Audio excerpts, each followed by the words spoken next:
Before my injury, I felt like life was great. Felt like I was a good father, a good husband, active in a lot of things, and you know, you forget that sometimes bad things happen. They took me to the hospital about 10 o'clock and 11 o'clock. The neurosurgeon said, we better operate or he's not going to be here tomorrow. The first week here at All With Life, one of the workers was visiting with me, and she says, I know you're going to make it through this and do very well. And I said, well, how do you know that? You barely know me. She says, I can tell by your faith. And what an inspiring thought she provided for me. On With Life taught me what to do to get better and how to do it. The employees here, they don't work here for the money. Their reward, their satisfaction is when some patient comes back and walks down the hallway. I can't imagine a better place to have recovery. I've had a lot of personal growth. It's just amazing what you find out about life when you are fortunate to have life. When I first went home in November, my wife was joking with me like she had a new husband. And I said, well, was I bad before? She said, no, but you're great now.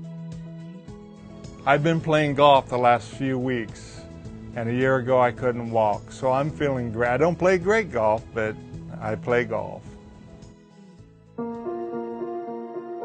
Before my injury, I helped feed people, clothe people, give back to others.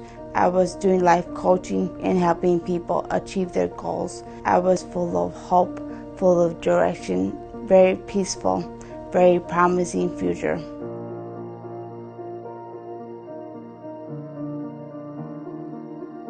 I love On With Life. On With Life gives you direction, gives you perspective, gives you a place to look at things differently.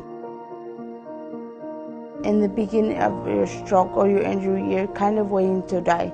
You're kind of waiting to see if you'll make it or not. And when you find out that you're gonna make it, you start dreaming again. You start doing things for the future. You start making plans for next weekend, for next year, for next summer. This place gives you hope.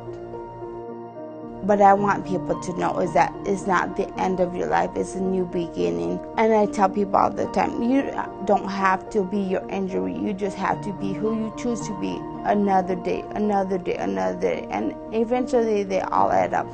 So I love, love, love where I am right now in life. Before my injury, I lived for my friends and for soccer, and I was very disciplined. And I like to have fun and laugh.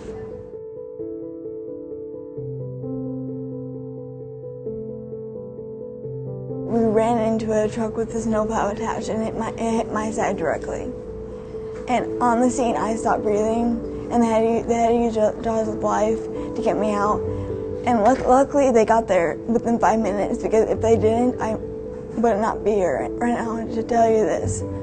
What I remember about On With Life, during my stay here, they made me feel wanted and valued.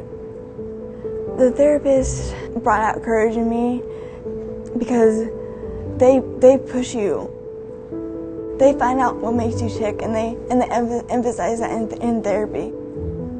On With Life goes above and beyond. They really get to know the person served. Every single person, every single employee, they generally care. Getting a job here was just a dream. I wanted to work here because I just love this place. They gave me my life back. I feel like I'm giving back a little bit, a tiny bit, for what they did for me. On With Life really does help people get on with their lives.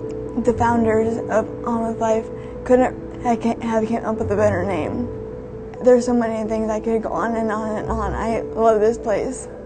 I am obsessed with this place. I guess you could say that. My name is Bruce Schwaring. I'm almost 70 years old.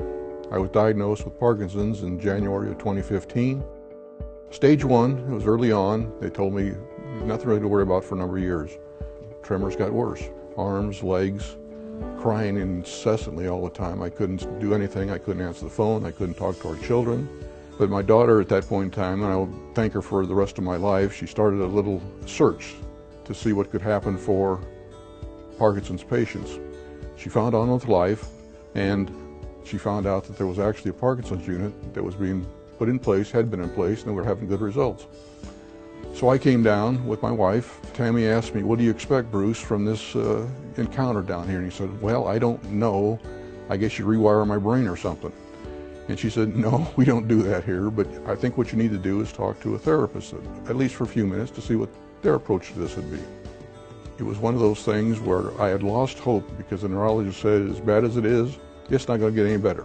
We got you on medicine, and that's as good as it's going to get. And I talked to Gail for about 5 minutes, and all of a sudden, hope was back. Gail and I actually saw a program on, I think it was 60 Minutes, and there was a boxing program started in Indianapolis for Parkinson's Help, and he was interviewed, he was standing, he was talking, he was boxing, he was moving around, and it was just phenomenal. And they decided we could get boxing started here. And it's, I'd never boxed in my life, never had a pair of boxing gloves on. But it's just great in there to pound something, and I know Gail initially put PD up there, standing for Parkinson's disease, and we could just beat the heck out of the darn thing and feel good about it. I just wish there were more people that knew about On With Life, especially the Parkinson's area. We had to beg our local doctor to even get referred into here, and he didn't believe in it. You know, it was medication, should take care of your problems, and so on and so forth. And it's sad because the medication is not the answer here. When you have no hope, you're kind of at the bottom of the barrel. And the growth part of this thing is that now I have hope. And it's a whole different situation for me. I can't do enough for this organization in my own mind to ever pay them back for what they've done for me.